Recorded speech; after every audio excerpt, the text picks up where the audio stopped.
John. We got a telegram from some lady friend of yours, a Bonnie something or other.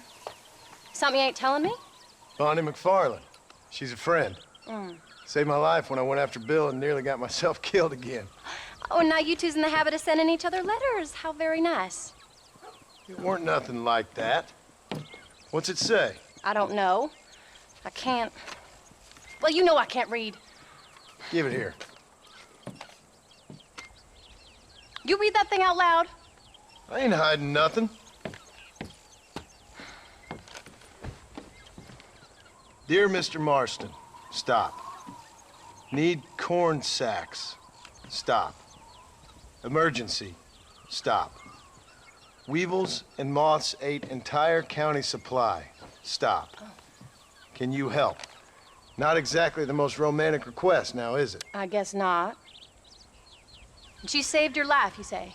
Yes, ma'am. Well, then you're gonna have to help her and her family out. We've got a plentiful supply of corn sacks over near the silo. About the one thing Uncle didn't manage to have stolen while we was gone. Okay. Hurry back, John. And John, what's she like? You know. A little bit like you, I guess. She's a woman in a man's world.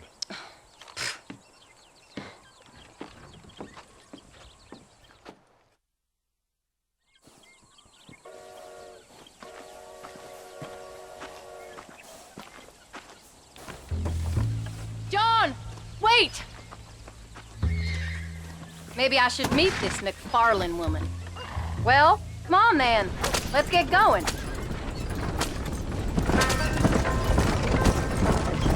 I don't think I can let you go off again without me. Fair enough.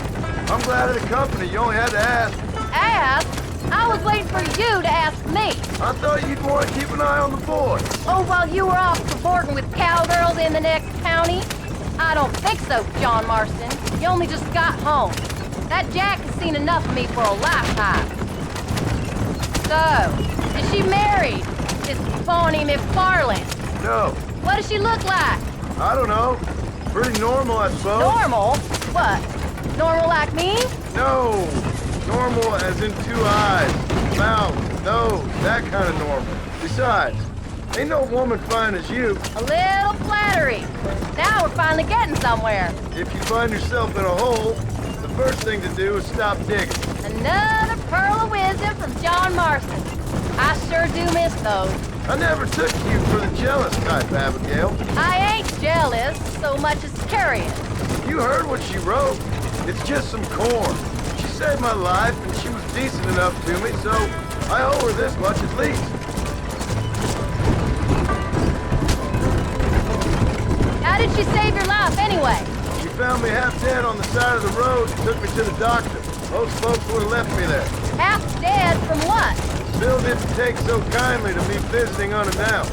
Bill never did like surprises. How was he? Same as he was when we left.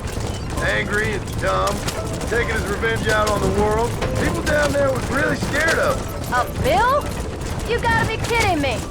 He was only frightening if he was afraid of dumb fools. Bill weren't so bad, but when Dutch went crazy, Bill took it hard. For a while, we all thought we'd found something right. Better way to live, but it was just a lie. So you saw before they did. Maybe, but they was still kind of a family. A family that left you for dead. You knew the truth, John, and they hated you for it. Where'd they take you? Who? Those government bastards. Where did they hold you and Jack? I ain't sure. They kept their eyes covered there and back. Can't have been too far from here, though. They treat you right? It ain't the first time I've had a gun to my head, John. You're forgetting your marriage proposal. Very fun. No, they learned pretty quick what would happen if they laid a finger on me. Sons of bitches. It wasn't them or being there. I didn't care about that. I've been in far worse situations. It was the waiting. I didn't know if he was coming back.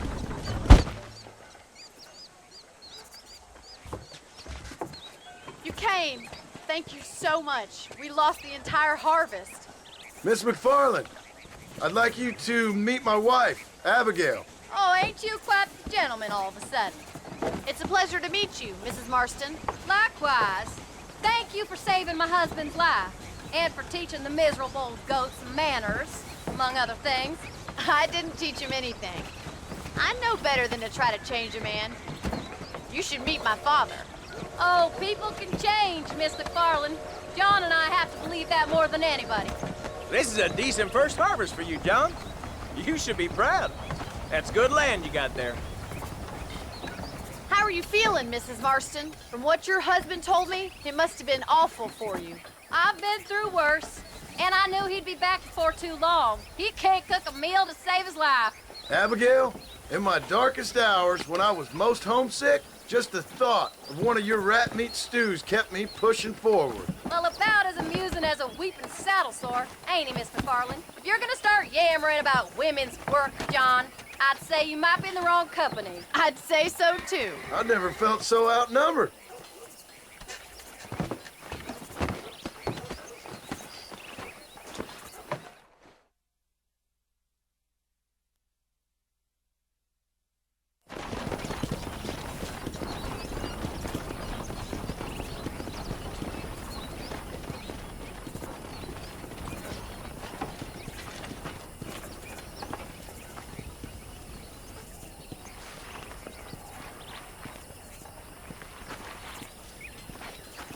Ma'am?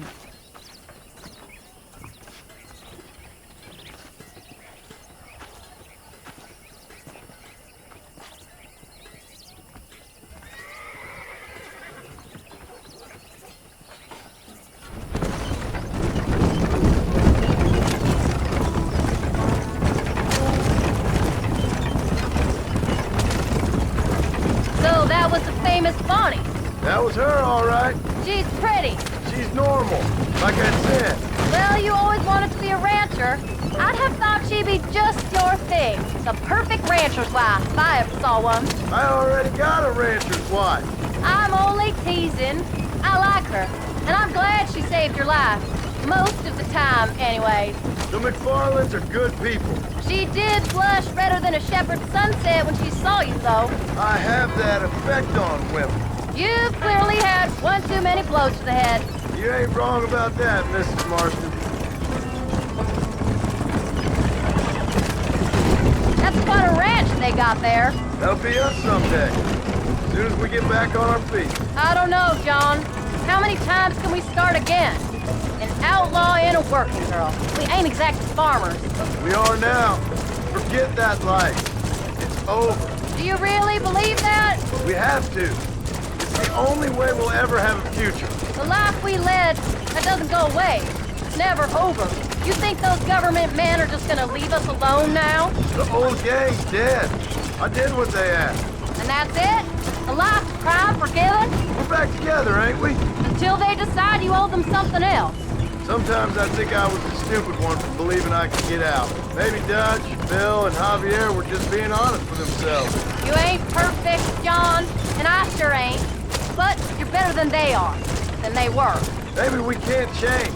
But we gotta try, for Jack's sake. Even if we have to start again 100 times. It's better than going back to what we were. How's Jack doing? Angry, upset. He's been through a lot. I hope he's gonna be all right. It's gonna take time. For a while, his world was safe. Normal, even. Then it got turned upside down again. He ain't saying much about it. I've tried to talk to him, but how do you explain any of this? What do you say when he asks about Uncle Bill and Uncle Dutch? They were family when he was a little boy. He hides away in those books of his. Wouldn't you? It ain't like the real world's done him many favors. He's just been kidnapped. He grew up with the gang. That's no life for a boy. We did our best to protect him. Come on, John. He saw things no boy should see. Well, now we got a chance to make it right.